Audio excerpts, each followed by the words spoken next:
Proceeds to sickbay. The doctor should look at it as soon as possible. It is the way in which we propagate our species. Please demonstrate how this is accomplished. So, what's next? I don't know. Hi, and welcome to Casual Trek, a Star Trek recap and ranking podcast, brought to you by Nerd and Tie and Giant Lasers. I'm Charlie Etheridge Nunn, a writer and a fan of Visionaries, Knights for Magical Light. And I'm Miles Reed Lobato, a science fiction writer and a fan of the hologram Arnold Judas Rimmer, one of the greatest written characters in all of sci-fi TV. Wow. A bold claim that I feel is almost penned by Arnold Judas Rimmer himself. Each episode, we watch stories from 3 different Star Trek shows and we rank them on a big list of best to worst. We both love Star Trek, but as it's far from our first fandom, it makes us the ultimate objective voices on such a task. And this episode, we're going to be having a look at the most faulty part of any spaceship and space station. Somehow, one of the most dangerous things, and they keep putting them in there. Yes, it's the holodeck. But before we go on, Miles, what non-Star Trek thing have you been enjoying since we last spoke? Well, last Monday, I went to see a movie. And it's not a new movie. It's a re-release of an old movie. One of my guilty pleasure films. And you know that there is a Dune Part 2 coming out in the next week. Yes. And of course, a few years ago, there was a Dune Part 1. Normally, those happen before the Part 2s. Yeah. And then, in the 80s, there was a film directed by David Lynch of the book Dune. Now, Charlie, have you ever seen this cinematic experience? I have seen it multiple times. So, it's honestly one of my kind of guilty pleasure movies. And when I found out it was going to get a re-release for 2 days, to coincide with Part 2 of Dune, I got a friend of mine who we've been having a 20-year friendship based over his hatred of the David Lynch Dune film and my love of the David Lynch Dune films. So you decided to torture this friend by dragging him along to the big screen Dune? Or did you give them like a $5 to go to the arcade while you went and saw Dune? No, I dragged him. Wow. And a great time was had by all. Because honestly, sometimes, when you watch like older films that's on like a TV or, you forget that these films are meant to be seen on the big screen. And while as an adaptation, this film is not great. As a visual movie experience, there is something incredibly unique about Dune. For a post-Star Wars, for a film made clearly to capitalize on the popularity of Star Wars, no other science fiction film has looked like this or will ever look like this again.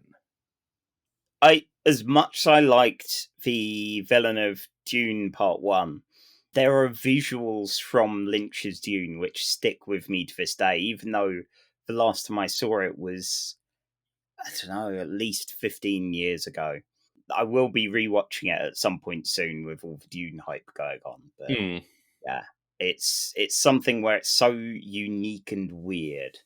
Yeah, and like it's that unique weirdness which makes the Villeneuve Dune, which looks good in its own way, it just looks bland.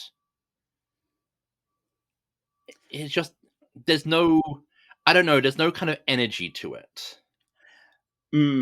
It's got an interesting look, but yeah, it feels a bit more static than the Lynch Dune, and not as entertaining. Well, I don't know. I was about to defend the TV movie like Sci-Fi Dune, which is bad, It's quite bad. Look, here's what I have to say about the Sify Dune.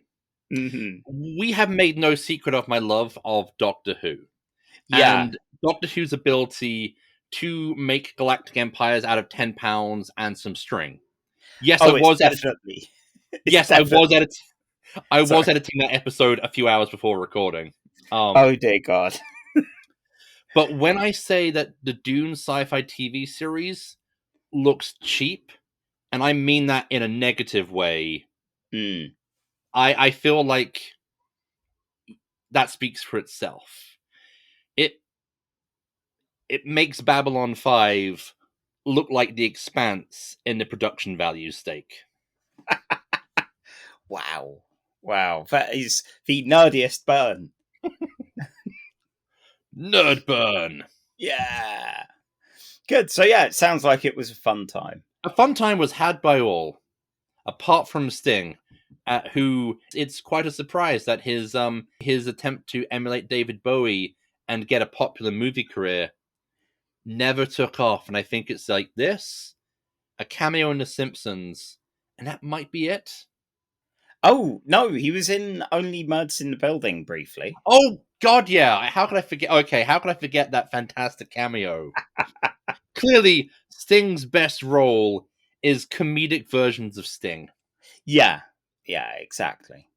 But he's still going to be more distinctive as in that leather thong thingy in Dune than the creepy albino child who I think is meant to be Fade Ruffer that we've seen in the trailers. They've definitely gone for a look with the Harkonnens. They have. But they still kept the fat as evil, so yeah. But this is not a Frank Herbert has issues podcast, because God, we would be here all day. And Charlie, what is your thing? My thing is an adorable game that I've played on the Switch. And not just that, but completed and 100%ed on the Switch. Because it's not a long game. It's called Lil Gator. And it's where you play a little alligator who's a hyperactive kid. He runs around, arms flailing, and really wants to have a fun time in a playground. And his big sister is too busy with her college work. And he decides that he's going to get all his friends. He's going to pretend like it's a fantasy world. He drags them into making cardboard standees of monsters, spreading them all around this island, and runs around doing missions for all the different kids there, trying to encourage them to join the playground that he's in and make it up like a fantasy town. And any of the monsters you hit are literally cardboard standees.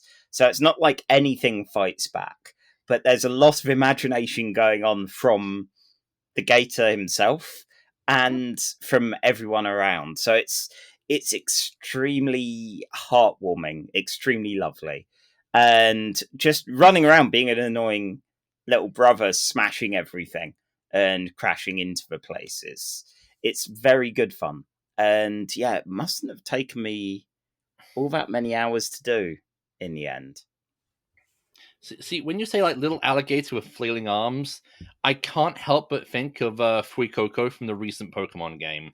Yeah, there's definitely an amount of Fuecoco energy. That kind of, I don't know, like imagine that, but as mixed with, say, maybe a 6-year-old child.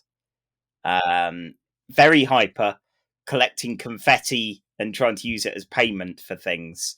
And yeah, just running around the place. There's a lot of Zelda in it. There's a stamina bar that you increase by finding the bracelet master, who gives you bracelets which basically stamina wheels to help you climb things.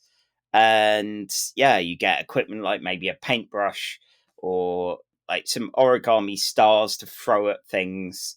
It's heartwarming. This sounds incredibly charming. Yes. Yes, our first episode of the evening is Star Trek The Next Generation Season 1, Episode 12, titled The Big Goodbye. It aired on the 11th of January 1988, written by Tracy Torme and directed by Joseph L. Scanlon. The UK number one hit was Pet Shop Boys, Always on My Mind, and the US one was Whitney Houston with So Emotional. I realise I know so few Whitney Houston tracks. And we get a double dose of Whitney this week. Yeah. We get a double Houston. And neither of which I ever remember having heard before. No. No, it's, yeah. Like, Always on My Mind is something that feels like it's existed after this week in 1988. See, the only thing did you ever used to see the show Dead Ringers? No. Okay. It was a impression show. One of the kind of recurring skits was one of the actors could do a very good Tom Baker. So they did Doctor Who related sketches a lot. And one was a parody of Living with the Enemy, where the Doctor has to live with the Cybermen family. And there's a point when they're singing this song drunkenly at karaoke. Wow. So that's that's whenever I hear this song, snap, that's where I am. Okay.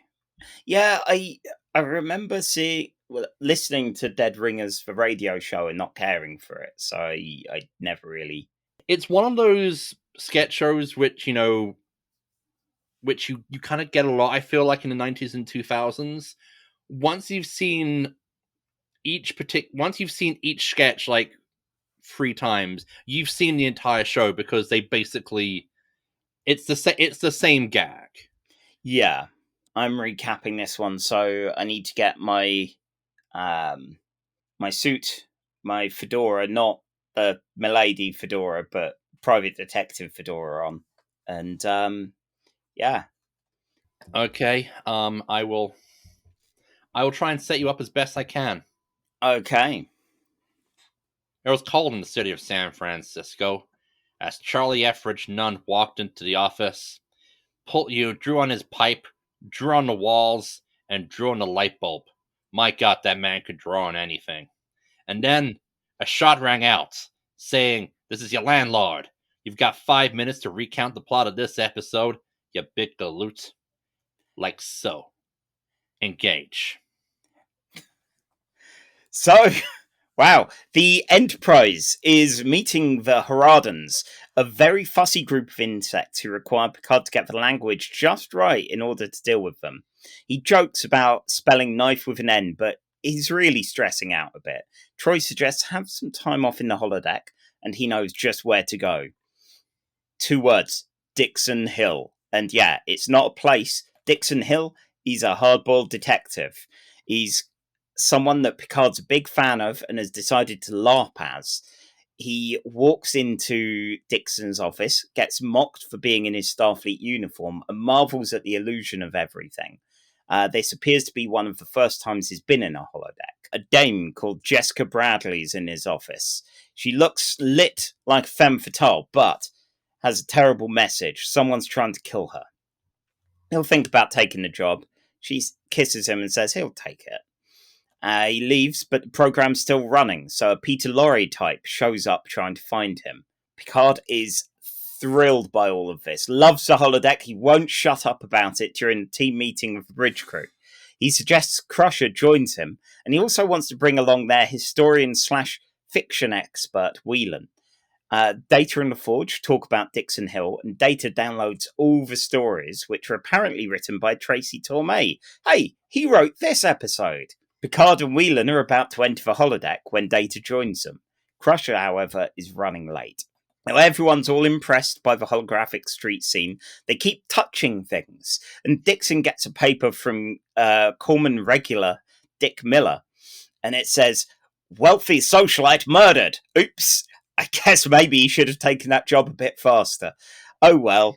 A pair of cops want to take him in because she died with his business card on her person, which is enough evidence. To be honest, for some cops, especially in a noir, that may be too much evidence.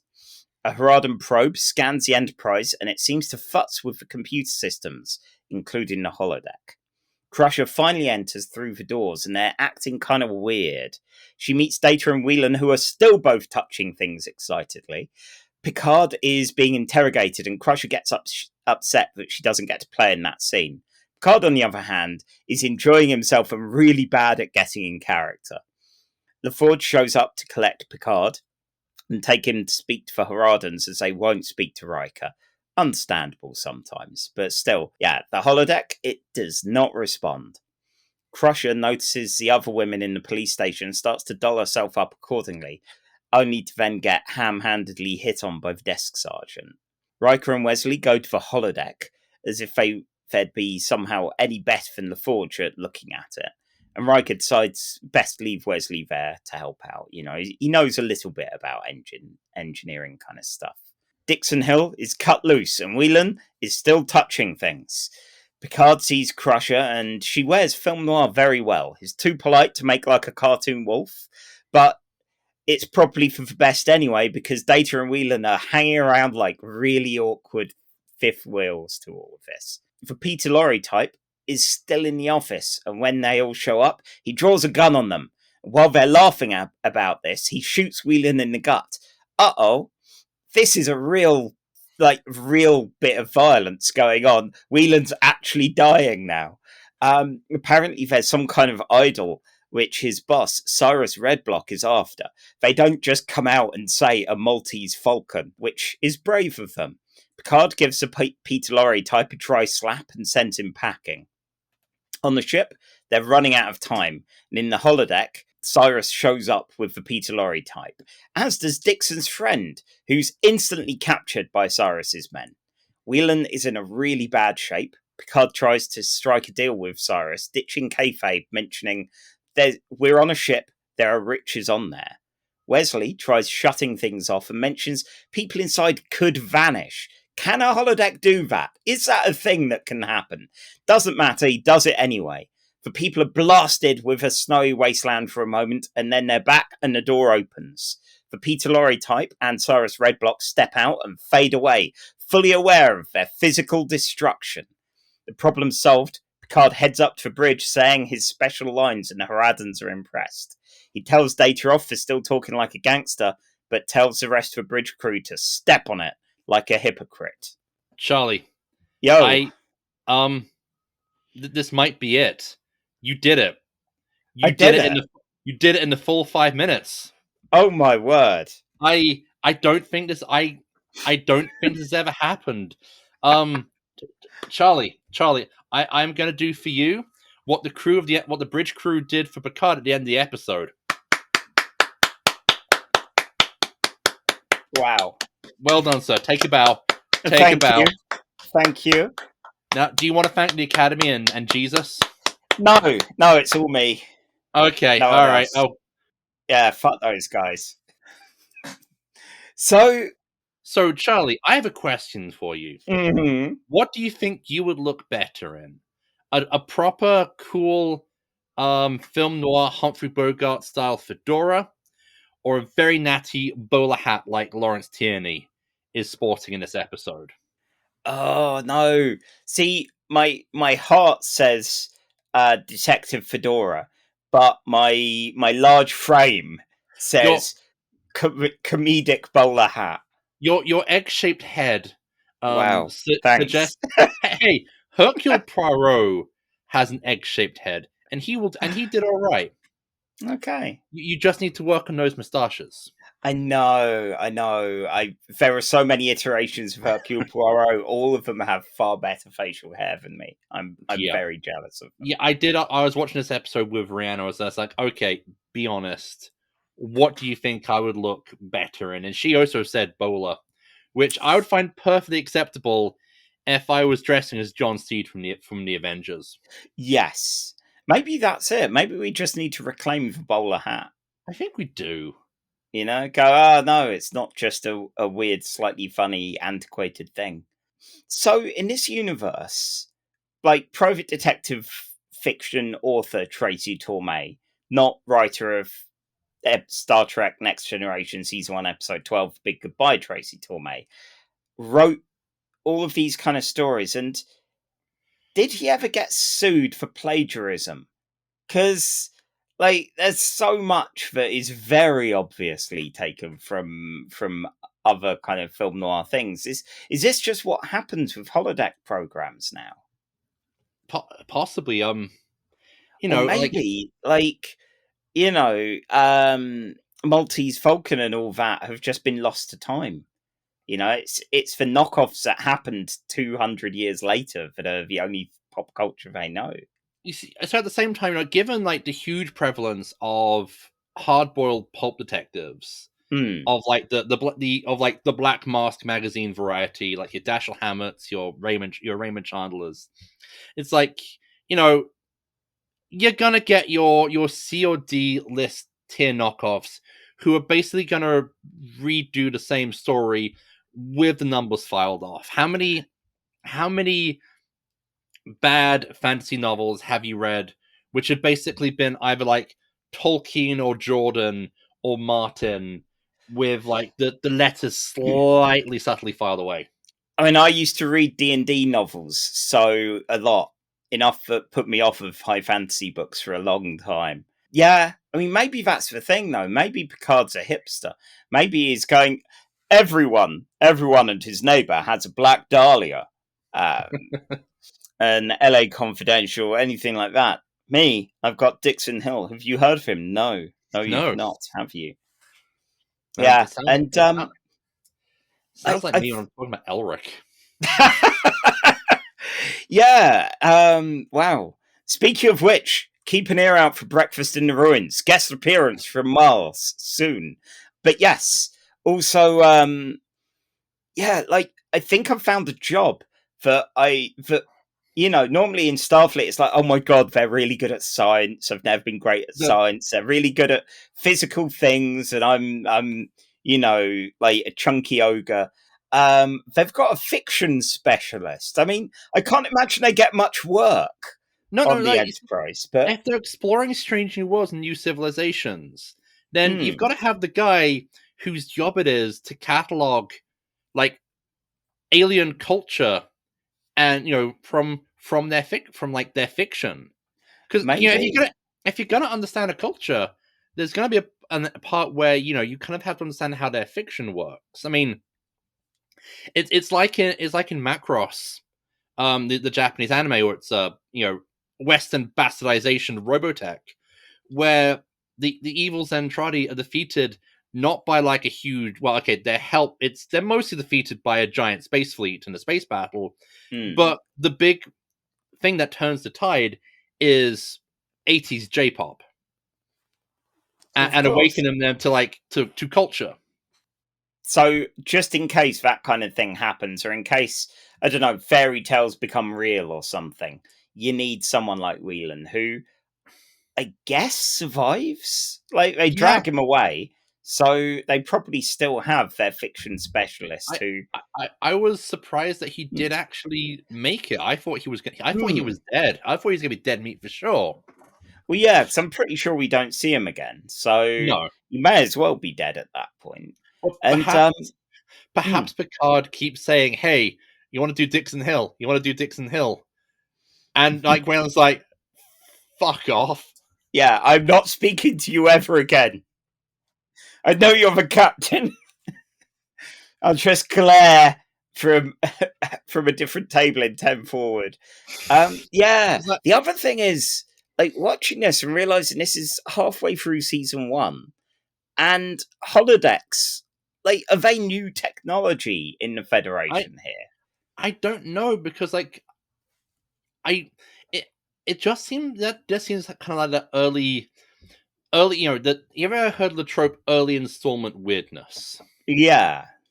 I think there's definitely some for that, because by the time we get to later on in TNG and Deep Space Nine, especially, and Voyager, holodecks seem to be the main way people enjoy their time. Yeah, a way people keep sane when they're on a ship floating through the void for ages, especially if they're not out on the ground unless it's a mission. Yeah, I mean, I know obviously they couldn't have predicted shows like Discovery would have holograms. being like communication, but even those, in a way, like, here's a projection, not here's a room, which is, you are in reboot, basically. Yeah. That sort of thing. Oh, So yeah, reboot. it just felt a bit odd. I think they had like something like the holodeck in an episode of the animated series. I remember that happening, but just like because they have it in the pilot, they have the holodeck in Encounter at Farpoint because that's where Riker meets Data. Yeah. So, although that's just hanging out by a stream, it's not really doing reenacting. anything. Yeah. Odd. So, I did something, Miles. I found there are nerds out there who are a bit more than casual about Star Trek. And someone has transcribed the entirety of this episode. And the reason I went to do that is because the very specific things that are said to the Haradans by Picard are quite special, and the sort of thing that I couldn't quite just go back and replay and jot down. I needed someone to have transcribed them. So I thought we could test out our version of this. Now, it's been a week or so since I've seen the episode, so I can't remember the exact cadence of it all. So I'll be going off the cuff here, but I figure, frankly, looking at the words, it's not going to make a huge amount of difference. Well, thankfully, I'm Welsh on my mother's side, so I should be fine. Oh, good. Okay, so do you want to try this first, or shall I? Egg-shaped head before beauty. You go first. Wow. So, this is Jean-Luc Picard, captain of the USS Enterprise. Ard Klaxon Lease Blag Blan Nick Ard Crassula Ras Traslila. Okay, all I gotta say is I'm glad that you're editing this episode. Thank you. Alright, okay, I'm gonna give this a try. Mm-hmm. This is Jean-Luc Picard, captain of the USS Enterprise. Klaxon Lees Black Blan Nick Kranik Crassula Ras Trasula. Nice. So what do you think it means? I think it okay. Did you ever see the 80s Transformers the movie? Yes. Where they have the universal greeting, which is basically the words bar weep grana weep ninibong. Oh my god, I'd forgotten about that. Yep, and God. I remember a parody comic which translates bar weep grana weep ninibong to spare my life, you may have the boy. Because it's said by Cup while he's with the young Judd Nelson's voice Hot Rod. So given Wesley Crusher, I'm also assuming that Picard is saying, spare my life, you may have the boy. Perfect. Yeah. Yep. So are you a fan of film noir, or just noir fiction in general, or just So a bit. Like, I'm not a massive noir head. I like it. I enjoy it whenever I encounter it, and yeah, like I should read and watch more noir than I have, basically.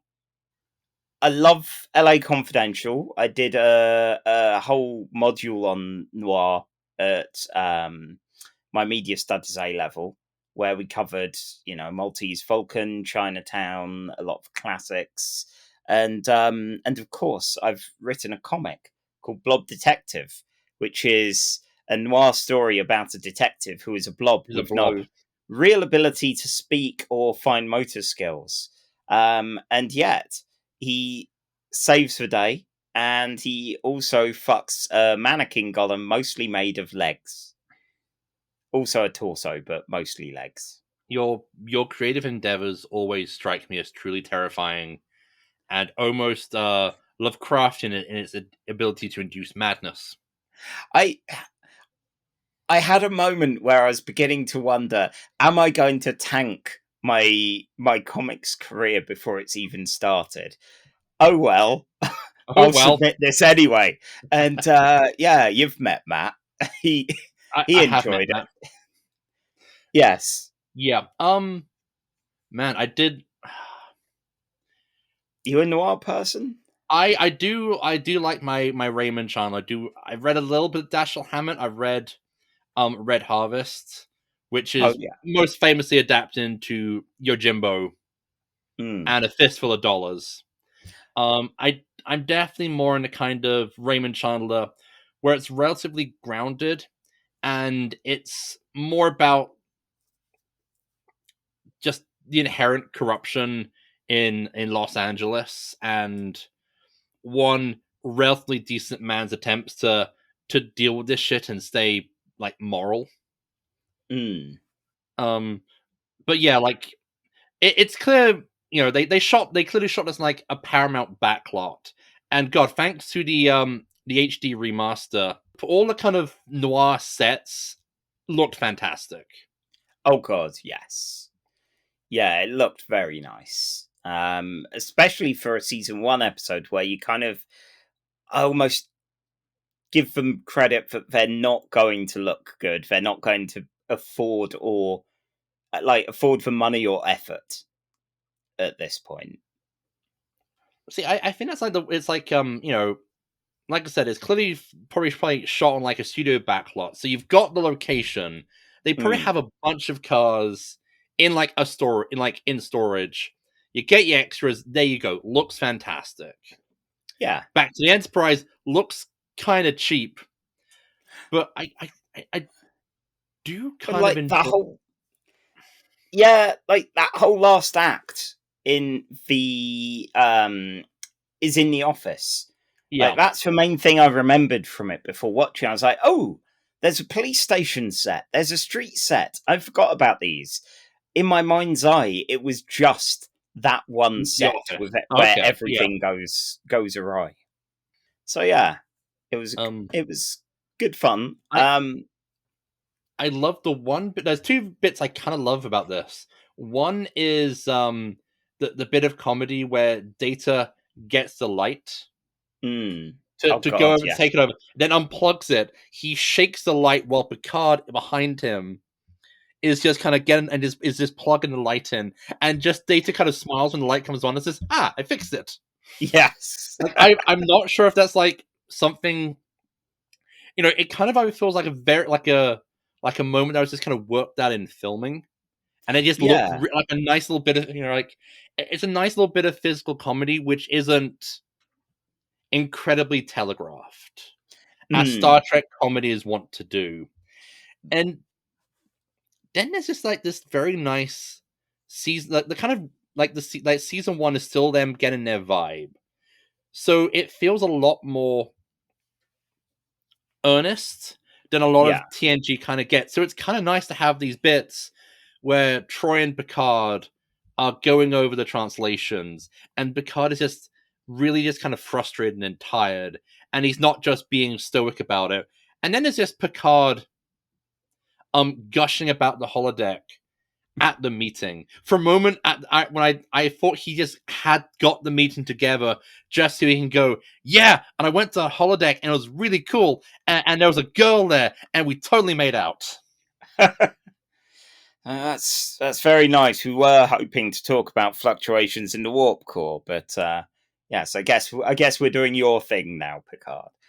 So we've had a good time, but ultimately, this must, as every episode that crosses our door does, go on to our big list, and that's a list going all the way from number 1, which is Star Trek II: The Wrath of Khan, down to number 93 with Strange New Worlds' Lift Us Where Suffering Cannot Reach. Yes, we are still on our road to 100 things ranked here.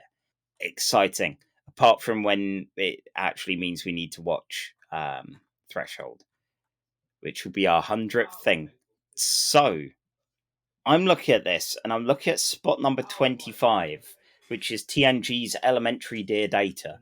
Slightly further on in time, this is a season 2 episode, and it's Data and LaForge doing Sherlock Holmes. And while I prefer like noir trappings and such to Sherlockian trappings, I feel it's probably a bit better quality wise. Yeah, I think the Elementary Dear Data does more interesting stuff with the holodeck. While this establishes the holodeck, it also basically goes, this is how 90% of holodeck episodes are really going to turn out from now on. Yeah, like even the comparisons between Cyrus Redblock and Moriarty. You know, as Moriarty's a lot more fun, given he becomes self-aware and aware of the holodeck, compared to Redblock, who's just kind of he's a way out to possible riches and stuff. And is it disturbing that they can actually make it out of the holodeck a few feet? Yeah, like given that in Voyager you have the Doctor who is unable at all to leave the sickbay, it feels like okay. Again, it just kind of goes into that very much early installment. Yeah. Strangeness. Is it like because you will feel yourself being unspooled as you get away from the projectors or something with the Doctor? Like, let's just tell him he can't make it past the door to save his sanity. Then he'll leave us alone. Yes. We could walk away. After Doctor gets too much, we can go away. And he cannot follow. That must have been a sad day when he got the portable emitter. Like, he became more insufferable. Yeah. So, yeah, personally, I think Elementary Dear Data probably pips this just a bit, quality-wise. Yeah, and I do think it plays more with Sherlockian cliches. Yes. Yeah.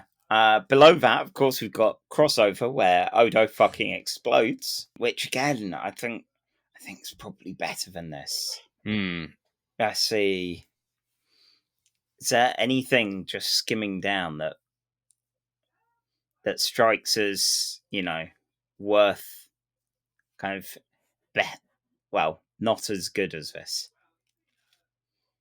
Let's see. I mean, there's the giant Spock, which is good fun, but it is just a giant Spock. A giant Spock. So, is this better or worse than Giant Spock? Giant Spock's fun in that kind of bonkers Silver Age Legion of Superheroes way. Yeah. I guess it's fun, but ultimately this gives us the rules of the holodeck. It gives us Dixon Hill for the first time. And, we get some fun from each of the characters involved. Even Whelan, for what little he appears, is a good laugh. Whelan immediately goes into trying to be the tank of the party. Yeah. When they're all just laughing at the Peter Lorre guy, and like, oh, he's threatening us with a gun. So, oh no! I love the part where Crusher is just excited about the idea of Picard being interrogated and wants to join in. Yeah, whatever side's fine. Okay, so yeah, I think possibly just above Infinite Vulcan, given Giant Spock's great, but it's probably this is probably a bit more of an important Star Trek. And when that goes in at number 33 under Meld, which a quick detour back to David Lynch's Dune. David Lynch's Dune also has that incredibly most moist of actors, Brad the Man Dourif. Oh, wonderful. With the most intense, with like the most incredible eyebrows, which of course, goes against his role as an incredibly moist screamer Wormtongue, where quite famously he shaved his eyebrows off to appear more unsettling. Yeah, didn't I read somewhere that they hadn't asked for that? Brad Dourif just looks like that kind of actor who's just like, I made a choice. Yeah. Hey guys, I did this. So, oh, Oh. you know those have to grow back in at some point, right? But at the same time, like he nails it. It's moist Brad Dourif. Gotta love that. I can't remember his eyebrow action in Meld, but you know. Yeah, I mean, it was the eyes, the contacts he had made him look particularly alien in that one. Right, so that's one more on the board. Next up, we have Star Trek Prodigy, Season 1, Episode 6, titled Kobayashi. Just in case you thought Prodigy was a kind of CGI cartoon that wasn't related to Star Trek, here they go, giving us a very classic Trek kind of name. And this one aired on the 6th of January 22. It was written by Aaron J. Waltke, and directed by Alan Wynne. The UK number one hit was... So, for both of these, we're taking some psychic damage. First of all, there's Ed Sheeran and Elton John with Merry Christmas in the UK. And the US had Mariah Carey with All I Want for Christmas Is You. Holdovers from it being a festive season, but Jesus, our nemesis right there. I mean, Elton John caught in the crossfire, admittedly, but yeah, you know, like no to all of that. No. Like, I don't know. I think the moment in the song where Sheeran basically went, yeah, I know we've had a kind of a shit year, but next year might be better. And I was just like, oh, really, Ed? Is that because of your masses of money? Probably. Your masses of Ed Sheeran money. Also, your 30 pieces of silver. Wow. Also, you mentioned there's another track that we should speak about here as well, because the surprise music drop, because we don't get those often in Star Trek, you know, unless it's something diegetic. Yeah, there tends not to be stuff like this. So yes, and that's AC/DC's Thunderstruck, which it's one of those things. I'm not a massive AC/DC person, but it's a good song. It's a fun song. It's a good song. I watched this with Rihanna because we've been watching Prodigy together because it's now on Netflix. And we made it through the first half of the first season, and she recognized it was AC/DC before I did. I mostly know it from the early days of having the Rock Band video games. There were a couple of DLC packs which were standalone games, but you'd get a code in the back of a manual which would unlock all of those tracks in the main game. And I was acquiring a lot of music, especially because I was less conversant in a lot of the music that was there and was just curious. I was never able to get the Green Day one, but to be honest, that's fine. I had enough Green Day on it. AC/DC, there wasn't any previously, and it was like, I don't know, like £4 or something. So I just downloaded the code, got rid of the actual standalone game, and my brother put on a track for me to sing along to at a Rock Band party. Because I used to have fairly regular, like once, twice a year, parties of getting people round. We'd drink a lot, we'd play Rock Band. And normally it's singer's choice, because that's the one where you can sing the most of an arse if it goes wrong. And I did shockingly well at Thunderstruck. I had not heard it before. I did not know how it was going to go. I've never dared go back to it because I can't imagine I'd do as well. No. And I may have been drunk for that moment, but it was a fun time. So yeah, I've always got a soft spot in my heart for Thunderstruck from that. I appreciate AC/DC. I recently watched Stephen King's Maximum Overdrive. Oh my god, yes! Which is a so much fun film.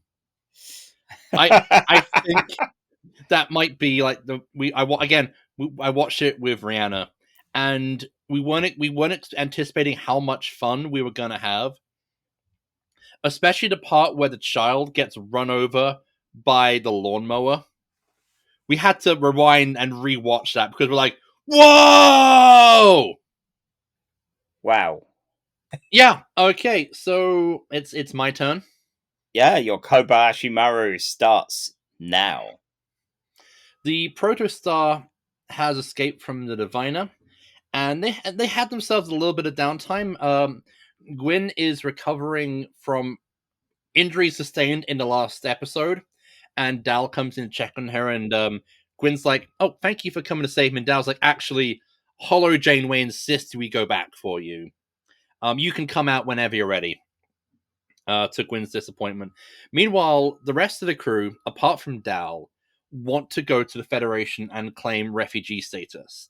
Dal's like, "No, we have a good thing going. Let's just go on. Let's just keep having wacky space adventures in deep space with the ship we nicked, and everything will be fine." Mine's the final word. I am the captain. To which everyone reminds him, you declared yourself captain. We never actually had a conversation about this. Meanwhile, Rock Talk is worried because lovable big blob that eats everything, Murph, has gone missing. They find Murph in the holodeck, and Hollow Janeway introduces them to what the holodeck can do, be it skydiving on SETI Alpha 5 or Jane Eyre novels. Jankum Pog and Dal find a training program called the Kobayashi Maru. Wonder what that is. And Jane was like, "Oh, this is an advanced leadership training. You should be good." And Dal's immediately like, "No, I am playing the mission. I am doing this." And it beams him onto a copy of the bridge of the Enterprise D and gives him a selection of crew members to choose from. Dal asks for the best and the brightest, and it gives him some of Starfleet's best and brightest, and also Odo, who, given that he's not actually Starfleet, I'm surprised he's here. Yeah. In universe, I mean. Dal goes through the Kobayashi and fails. He fails. Every time he tries something, he fails. The other crew members are Beverly Crusher, Uhura, and Spock. That will be important for later. Jankum Pog is just enjoying just ribbing Dal about his continual failures. Dal is now reacting like I do when it comes to being killed by the same monster over and over in Elden Ring. That I'm pissed. And I want to do this as pure matter of pride more than anything else. Jankum Pog leaves, leaving Dal alone. Meanwhile, Murph eats a bunch of proton grenades, and the crew discovers that he's pretty much indestructible. At the same time, Gwyn is helping Hollow Janeway decode some missing files in Hollow Janeway's memory to find out where this ship came from. Oh. No! And we've hit time. Kobayashi Maru failed. Let's start the stopwatch. Go. Dal has a plan which he definitely thinks will actually work this time, swear to God, which involves him and Spock beaming onto one of the Klingon ships and commandeering it. They get the ship, and Dal's like, "Okay, we can relax," leans back and accidentally destroys the Enterprise with some photon torpedo bolts from the ship. Dal breaks down. Everything he thought he did everything right, but if he can't lead a crew of holograms, how can he be expected to captain a crew? And Hollow Spock tells Dal, being a captain is not about thinking about yourself. It's actually about the needs of the many outweighing the needs of the few. And Dal realizes that what being a good captain is, what being a good leader is that he should put what the crew want over what he wants. And he comes to terms with that, and asks how he could have won the Kobayashi Maru. And the computer goes, "Actually, there's no way you can win. It's unbeatable." And Dal's like, I could have done it. And he leaves to join the crew, who have now unlocked Janeway's memories. And Jankum Pog lets slip that actually it was Dal who insisted that they go back for Gwyn. Aww. And they discover a holographic image of the Protostar's previous captain, Chakotay. What happened to Chakotay? Hollow Janeway has no idea. and AC/DC plays out during Dal's successful attempt at a Kobayashi Maru. Wow. So that's 1 minute and 44 seconds.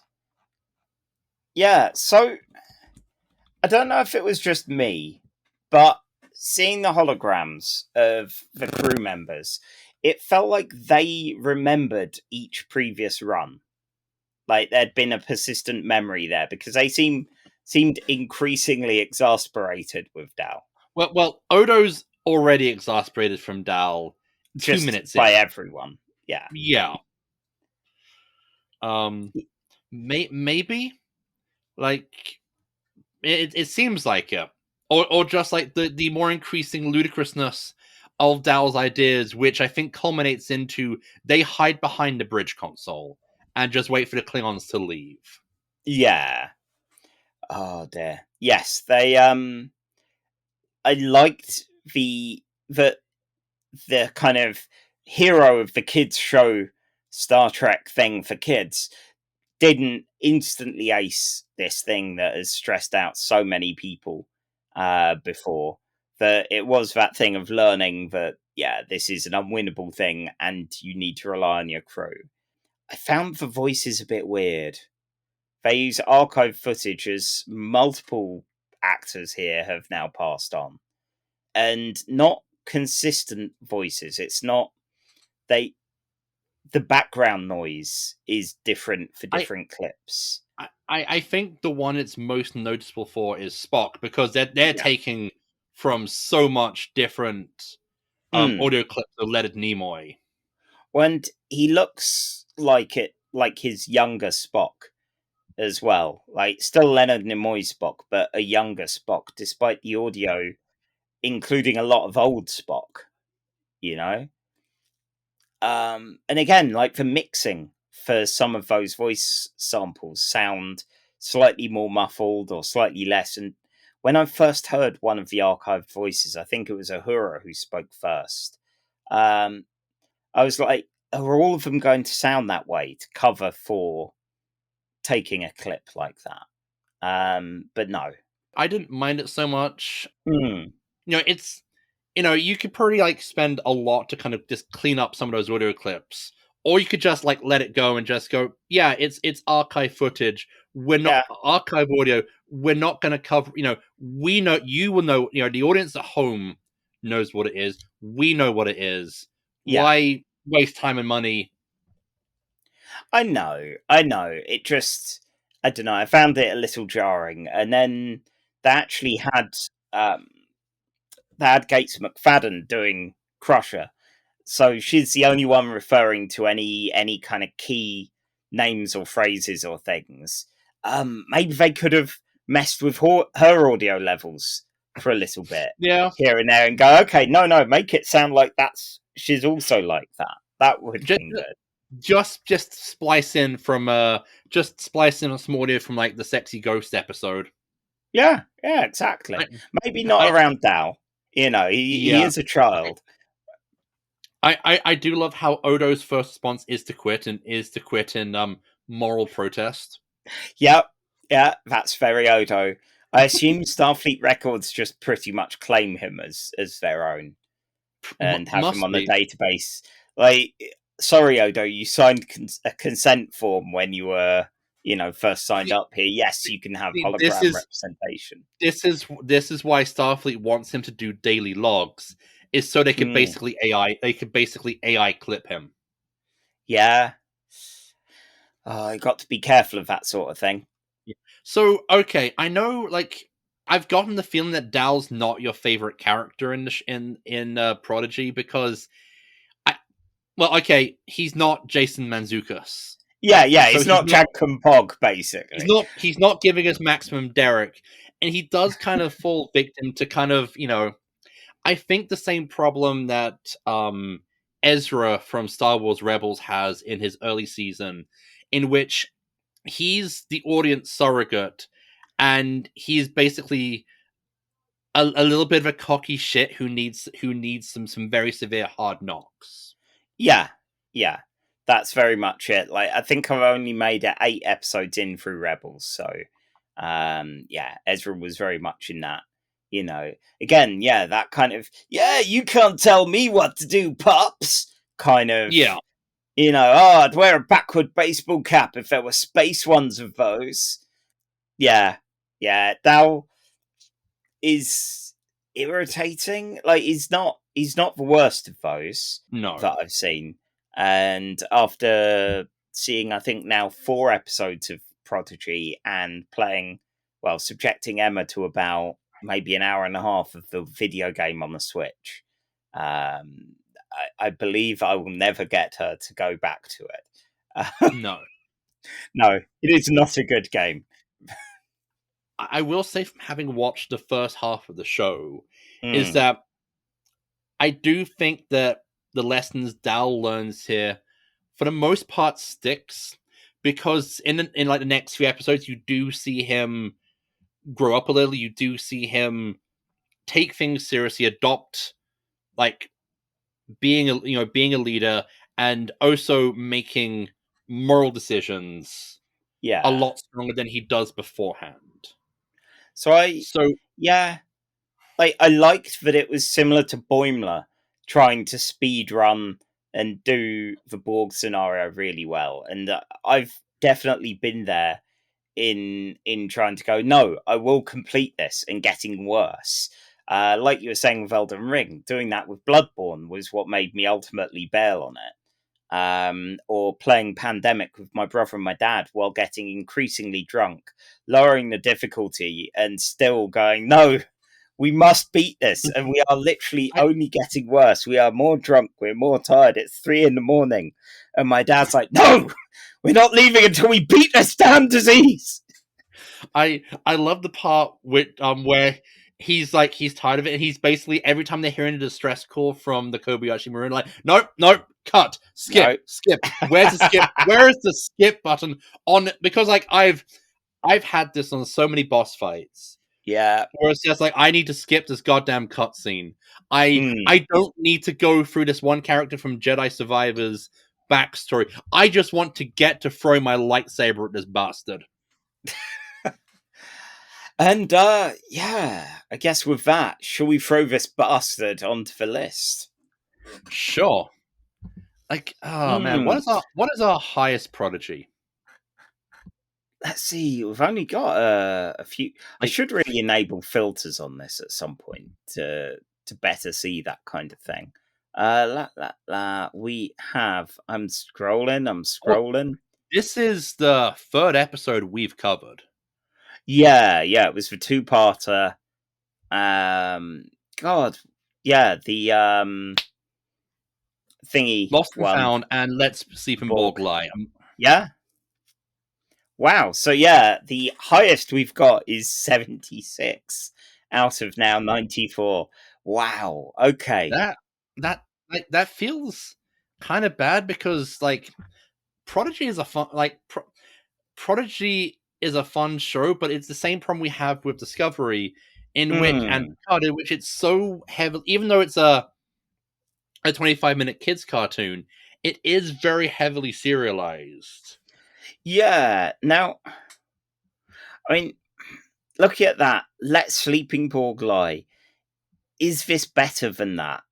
That's got some nice horror, and I admit I'm always a fan of horror. And when a kid's property can do that, that is always quite admirable. But you do get some nice classic moments. Like, this is a rare sight, seeing the animated versions of the bridge crew that are kind of selected at random. They are. It is kind of like this. I can see why they went for distinctly non-human characters in the show, because their Spock looks kind of weird.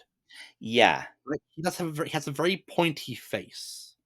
But I do like it. I like there's some good humor, which leads to good drama. And you know what? Even if it is slapped together from like a lot of 50 years of archive footage, it is nice kind of to get one more meaningful Spock soliloquy out of Leonard Nimoy, even though I don't want that to be the norm in proper Trek.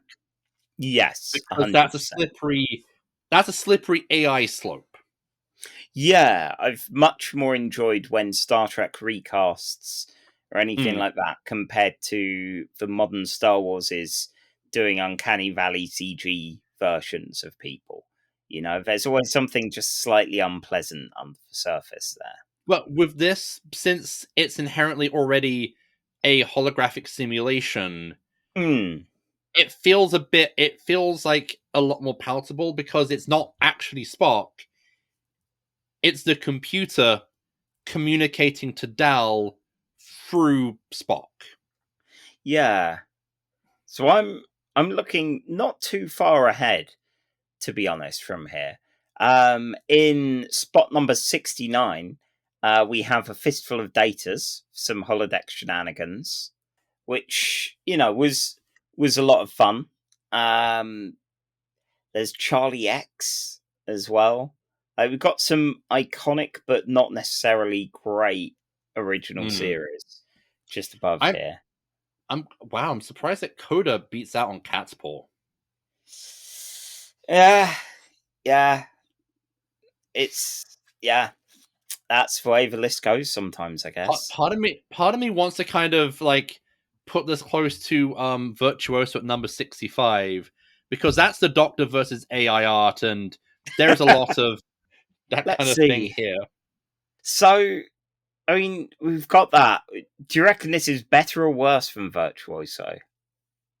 Oh, I think I like some of the plot beats of this one more than Virtuoso. But at the same time, Virtuoso gives us peak Picardo at the Doctor's most just snotty and insufferable, and that's always fun to watch. There's always value for money. True. Below that, we've got Time and Again, another Voyager episode where Paris and Janeway go back to a doomed world and have to figure out whether they can save it or not, which I found surprisingly good fun for a very early Voyager. I expected it to be a bit rougher there. At the same time, it's good, but there's a lot of fairly standard alien world conflict kind of things there. Alien world, Burger King uniforms, the whole it's the usual. Yeah, we've all been there. So is this better than Coda, where Janeway has an evil ghost dad? So I like Coda. I like a lot of Coda. I felt it didn't entirely land for me. It's why it's down here, despite a lot of the fun concepts. So yeah, maybe this goes between Time and Again and Coda. Yeah, I would have to agree. Cool. So that puts it at 67. Cool. So our third episode of the evening, our grand finale, is from Star Trek Deep Space Nine, Season 4, Episode 10, titled Our Man Bashir. It aired on the 27th of November, 1995, with a teleplay by... I think you're saying it wrong. I don't think it's Our Man Bashir, but Oh Man Bashir. Maybe, yeah. Maybe. So, the teleplay was by Ron Moore, the story by Bob Gillen, and directed by Winrich Colby. The UK number one hit was Robson and Jerome with I Believe, which fucking hell, that got everywhere. Robson and Jerome, fine, I guess, but for some reason they were all over the place at this point. It's like it's music Yanan might like. Yeah, the trouble is when you think Robson and Jerome, it's just like what? Were Ant and Dec not there yet? Robson and Jerome, they definitely were. Yeah, I'm trying to think of the guy, not Gareth Gates, but the other one. The not Ant and Dec, but you had the people, the boy band looking guys that would try and do the crooning kind of things. Yeah. Will something or other. Not that Will Smith. No. Originally, I was thinking, Will, which Will? Will Self? No, that'd be a very different performance. Will Young. There we There we go. go. There we go. Yeah, although I kind of want to hear The Long and Winding Road by Will Self.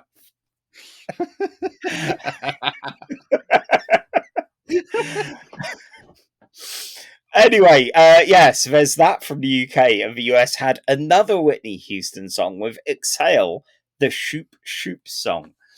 I don't know why. I was thinking, oh, Shoop Shoop, that's going to be something a bit kind of entertainingly lively. It wasn't really. It was nothing like I was thinking it was. I was thinking of that Cher one the other week. Ah. Yeah. No, that was Cher. Not Shoop Shoop. Yeah.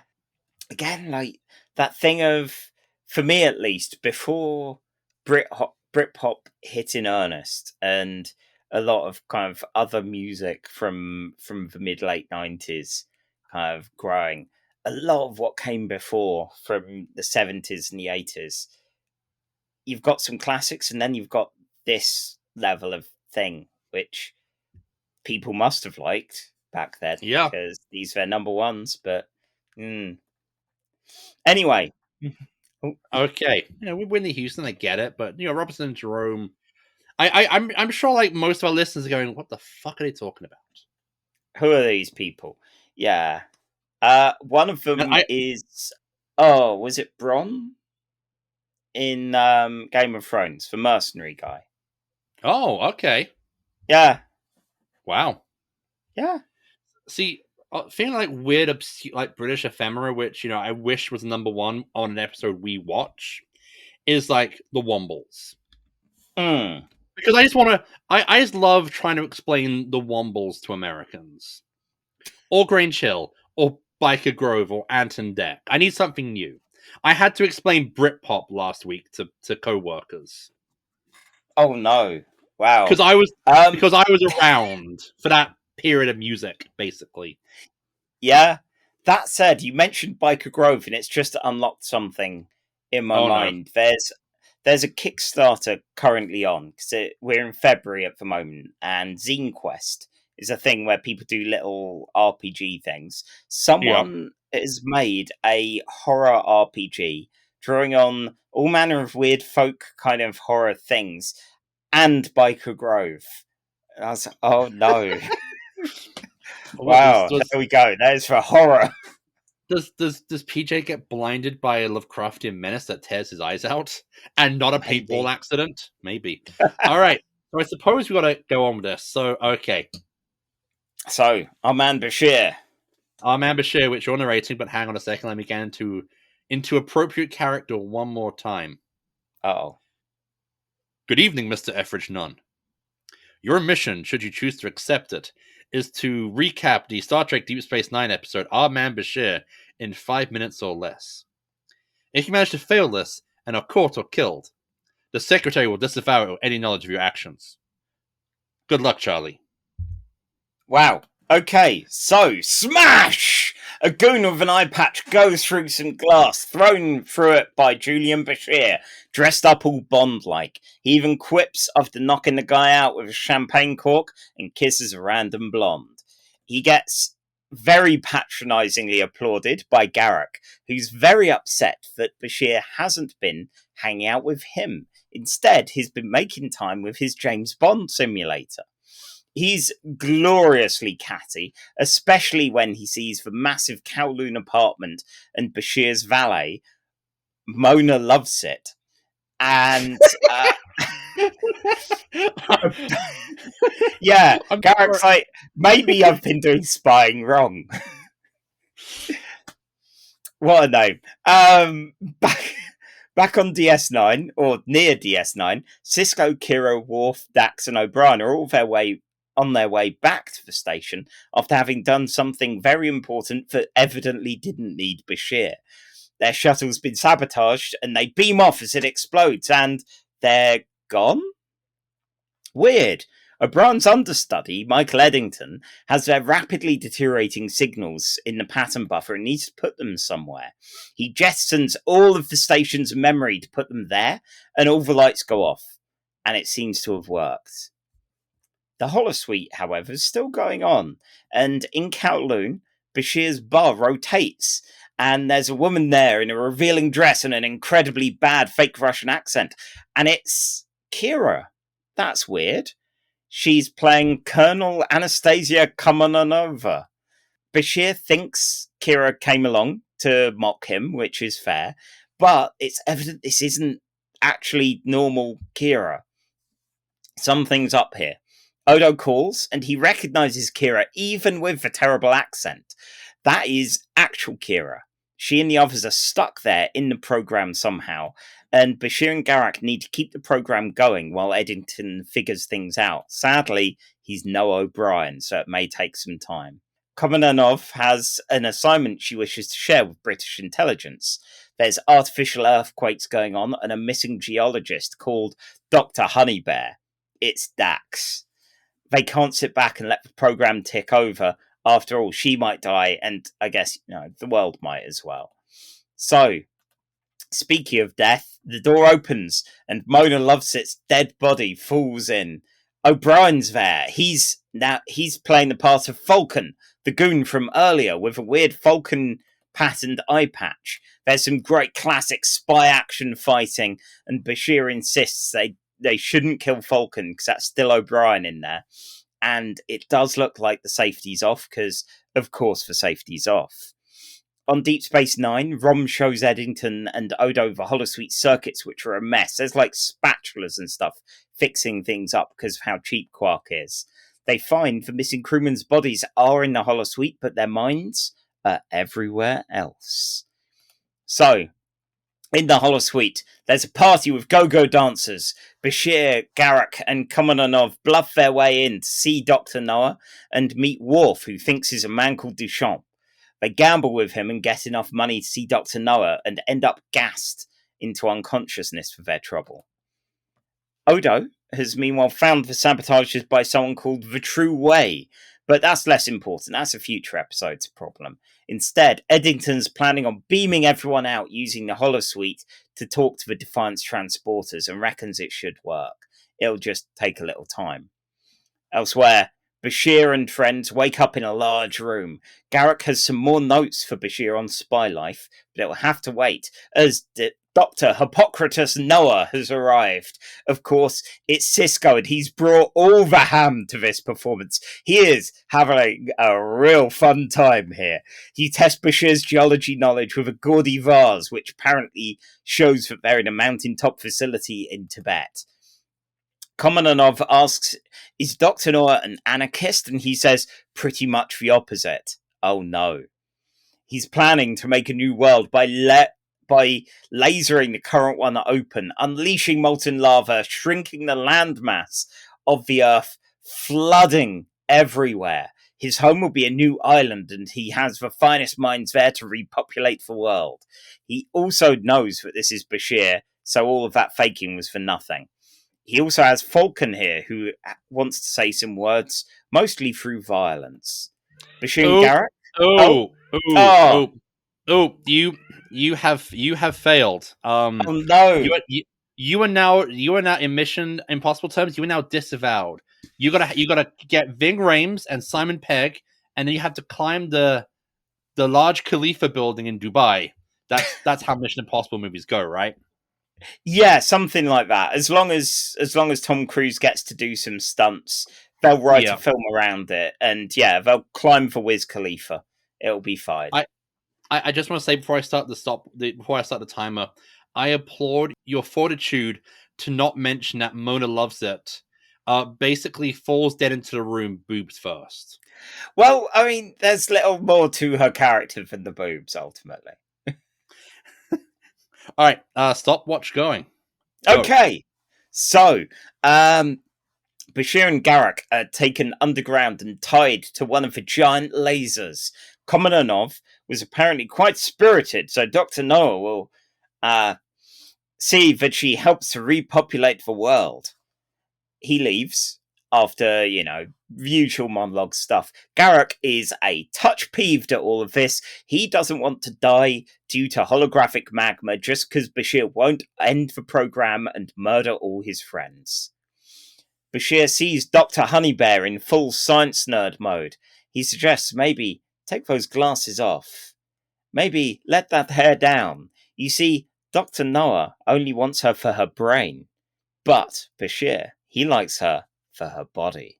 Yeah, this seems to work. The pair kiss, and Honeybear gives him the keys to his and Garak's cuffs. The laser starts firing into the earth as Bashir and Garak flee. They dodge cave-ins as they go, and when Bashir pulls out the teeny tiniest gun, that's it, that's enough. I don't know why, but that's the last straw for Garak. He's going to quit. He's had enough. This is a mockery of his former profession.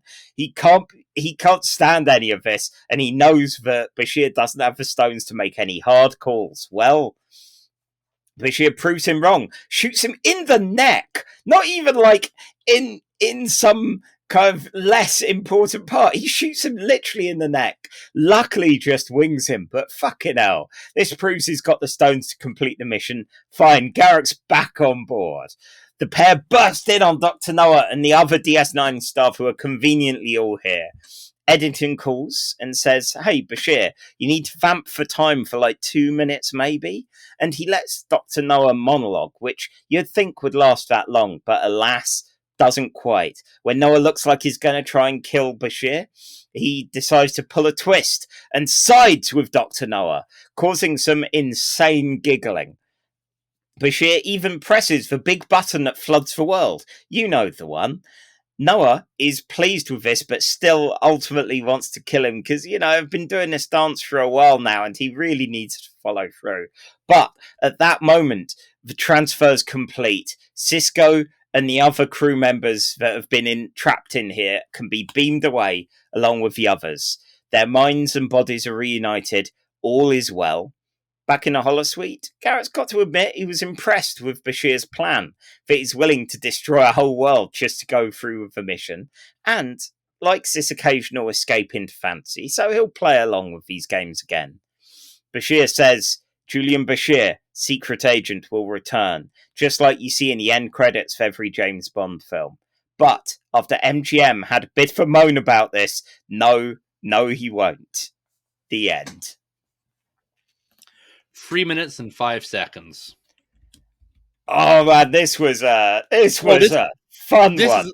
This is okay. I know on this podcast I have mentioned my distaste for James Bond. Mm-hmm. See, the thing is that doesn't include the special the cool plots. I'm down.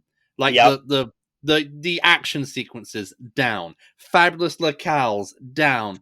The attractive women, down. The awesome music, with the exception of Die Another Day by Madonna, mostly down. Yeah. I just can't stand James Bond, the character, at all.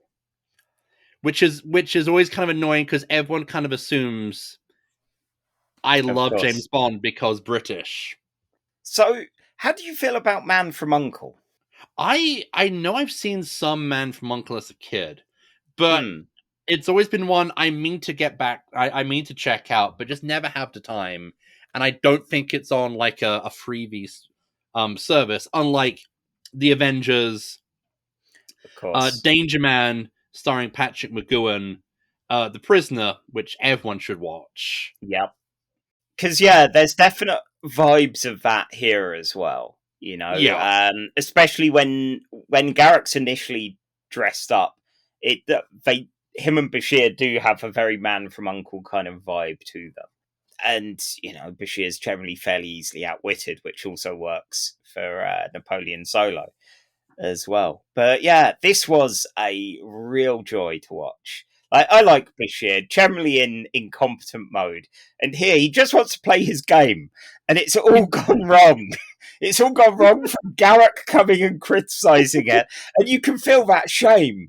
That kind of, like if a parent came in and caught you watching an 18 movie, I imagine, given mine showed me Alien at like age 8 or so, I was never quite privy to that. So I guess slightly more me watching Quantum Leap at 11 at night, or watching Dawson's Creek with my brother in the building. kind of thing. So do you think that Garak just either actually just made himself a very nice tux just to piss off Bashir? Yeah, definitely. Definitely. Garak did look good in that tux, though. He did. I kind of like sometimes when you get the very, you're quite used to, like the alien species in Star Trek, and then you see them in, a tux, or like Worf in a bright white suit acting as croupier. Yep. Yeah, it was all of those kind of really daft James Bondy kind of tropes, but getting to see all of the cast playing with it, Odo aside, they all got to have a bit of fun, be a bit daft. There wasn't much Dax, but yeah, like Cisco was amazing. So who do you think is having more fun? Avery Brooks clearly enjoying going all ham to basically play Blofeld, or Nana Visitor outrageous Russian accent? Oh, that's difficult. I don't know. Like, I think Avery Brooks is great. Like, he's having fun, but he's generally so much more of a serious actor. Yeah. I imagine this was a nice break for him, while Nana Visitor getting to put on a ludicrous accent. Like, I've seen her in varied sci-fi films and TV shows. Like, this kind of thing where you can just go full ham with it. Yeah. It felt like she was having some very good time. Looking at the kind of any of the extra notes on this or anything like that, it sounds like all of the actors had a whale of a time. I mean, good. It's like it's really fun. It's Yeah, like it plays all the tropes. I like the very kind of John Barry style score. Especially when they bring in the DS9 theme, but kind of just give it some trumpets to kind of give it like a 1960s Bond feel. Yeah, I'm a lot less aware or pay a lot less attention to music than you do. You're generally quite good at catching these things, but yeah, even I was like, oh, they've James Bonded the theme tune. That's nice. That was fun. Also, I didn't realize timing wise, this was timed to air when GoldenEye was released. Which again, I can see that might be why MGM. This kind of happened like this kind of, because to go back to Reboot, which we briefly touched upon. They did a Bond parody episode in their third season, Firewall.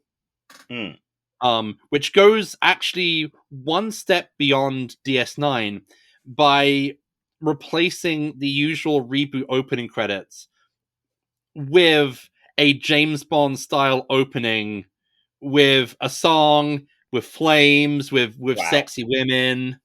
That was what this episode was missing. Was like, but then Star Trek never does like the this era of Star Trek never does anything fun with the opening credits. No, like they change up for DS9 titles once, maybe twice, but not.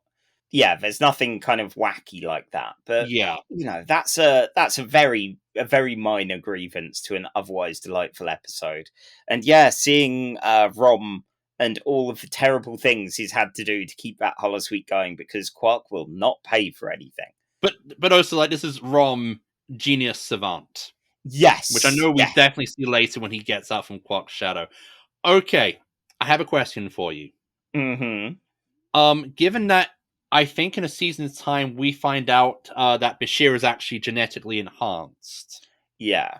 I don't know if that was one of those things they had planned or it's kind of a retcon.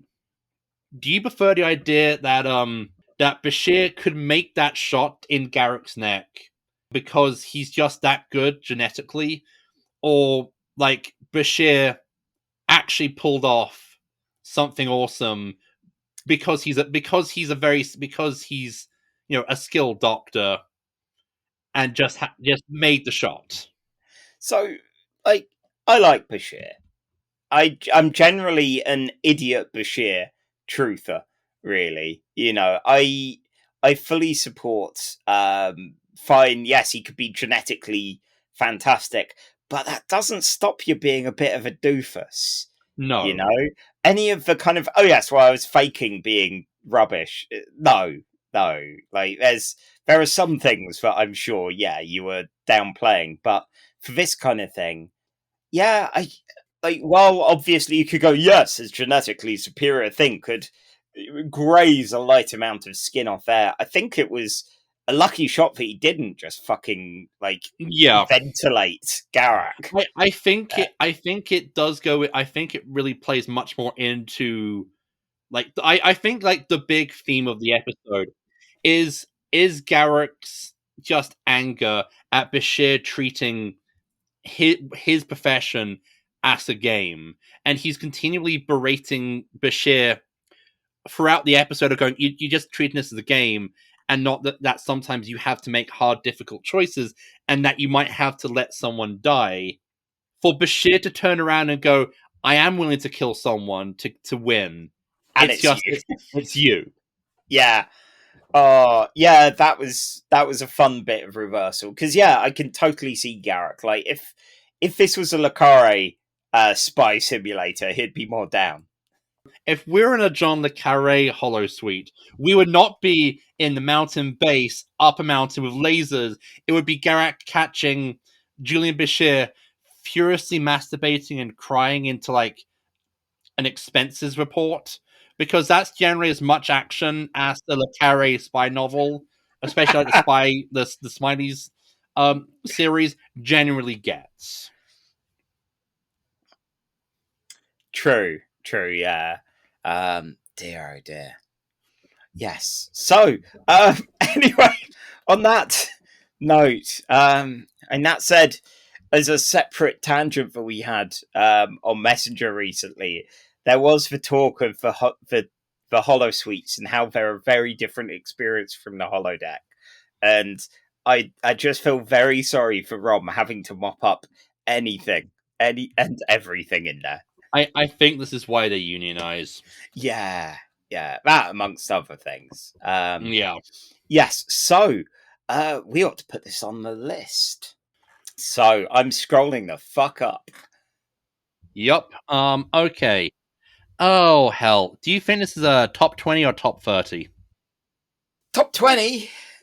I definitely think top 20. It's yeah, like the big negative to it is that it never comes back. It doesn't really establish anything to make it like iconic Star Trek, but fucking hell, it's good fun. It's fun. Yeah. It shows you, like, I think, I don't know if this is the actual reason. I get the feeling that they really play up the holodeck in the 80s and 90s.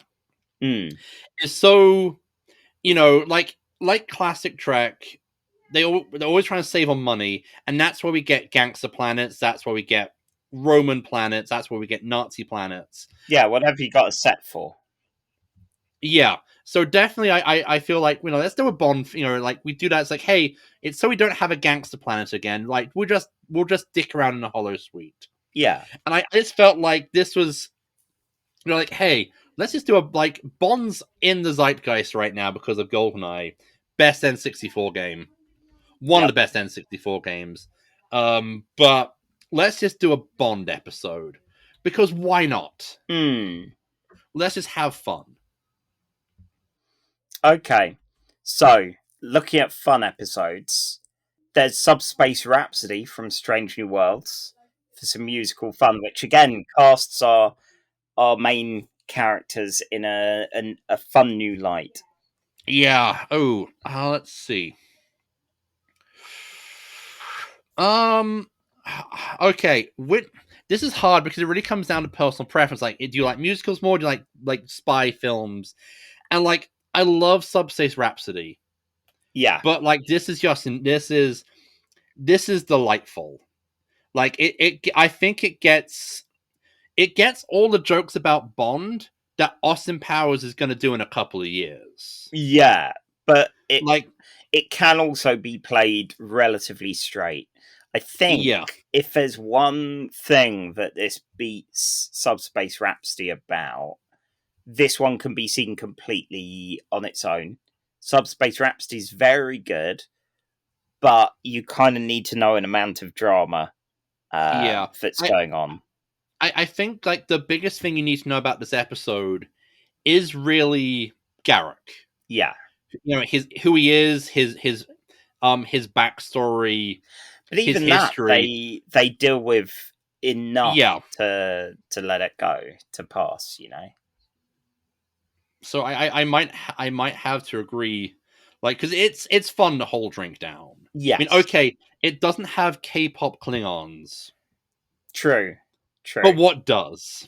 Yeah, I mean, I guess there'd have to be like go-go dancer Klingons or something. Yeah. To fit the era. Yeah, no one needs that. I would definitely put this as above Subspace Rhapsody. Okay. Like, looking a little further, actually, we've got another DS9 with Necessary Evil, where Odo does a noir, which I realised we didn't talk about at all in comparison to the Dixon Hill one, but they both feel quite different, really. I think Necessary Evil, I would actually file more as neo-noir than just, like, traditional noir, because I feel it's dealing with weightier topics while using the same kind of framework. Well, same way North Star was like that with Westerns compared to Fistful of Data's kind of frivolous fun. Okay. I do, but like it's difficult because I think Necessary Evil is one of my favorite DS9 episodes, and that's unfortunate because it's right above my favorite TOS episode, The Conscience of the King. Speaking of which, is this better than Conscience of the King? Oh, god damn it. I hate you. Yeah. I know what my answer is here, but, Oh, God. You see, The Conscience of the King doesn't have a character called Mona Loves It. Although it was 60s Star Trek, so it could have. It could have done. And I feel that both stories hinge down to, like, the main character of the show having to make an incredibly hard decision. And as much as I love seeing the very ruthless driven Kirk, it's also really great to see Bashir, who is a doofus, who really wants to have all this be boys' own schoolyard japes and very kind of pip pip and hip hip hurrah. I just love the moment where he just turns around and just goes, Garak, I will fucking blow you away. Yeah, that's a fun moment. Okay. So, like, these are both very good episodes that are being weighed up here. So, we're talking about putting that at the new number 15.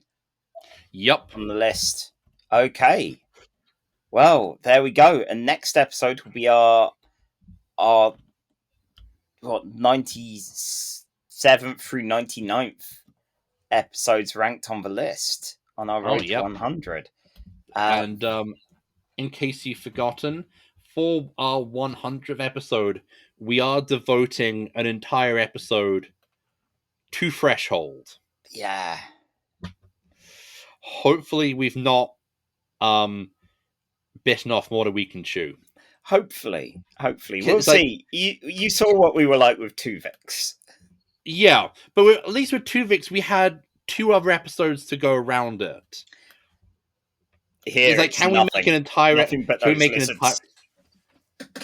entire episode of Threshold? We'll We'll see. find out. Yeah. But before then, our next episode is going to be our shameless, vaguely synergistic episode to the trailer of Star Trek Discovery Season 5, because it didn't tell us as much as Picard did. And frankly, we got a lot of things wrong with the Picard trailer. So we're going to be doing some treasure hunting and archaeology. We're going to be going off to Risa, the fuck planet. And we're going to see some shady Romulan technology. So stick around for that. And you can find us on Ko-fi, where if you donate any amount of money and have a suggestion of an episode for us to cover, or a theme or a vague idea, then we'll do that for money, basically. And we have someone who generously did donate, but their very special episode will be happening after Threshold. So, yeah, they can look forward to that. You can find us on Blue Sky and on the Nerd and Tie forums as Casual Trek. Miles, where can people find you? You can find me on my my blog at mareedlabarto.wordpress.com and mreedlabarto at Blue Sky. And Charlie, where can they find you? So I'm Skyshark at Blue Sky. I'm Skyshark on Itch, where my comic and role-playing game supplements can be found. And yeah, I've got a blog, Faked Tales, which I have not been keeping up to date, but hopefully will soon. Yeah, so that's, yeah. Sounds familiar. Yeah. Yeah. Yes. Anyway, yeah, that's where I can be found. And yeah, good. Now we just have to push the big button and see which of us was a holodeck projection all along. Hang on a second. I'm going to try to do my best Sean Connery. Now, Miss Moneypenny, I want you to go into a Starfleet and live long and have a jelly baby. You've been listening to Casual Trek by Charlie Etheridge Nunn and Miles Reed-Labato. Music by Alfred Etheridge Nunn. Casual Trek's part of the Nerd and Tie network, and if you want to support us monetarily, because you love what we do that much, you can now do that by going to Ko-fi and looking up Casual Trek. There's a link in the show notes.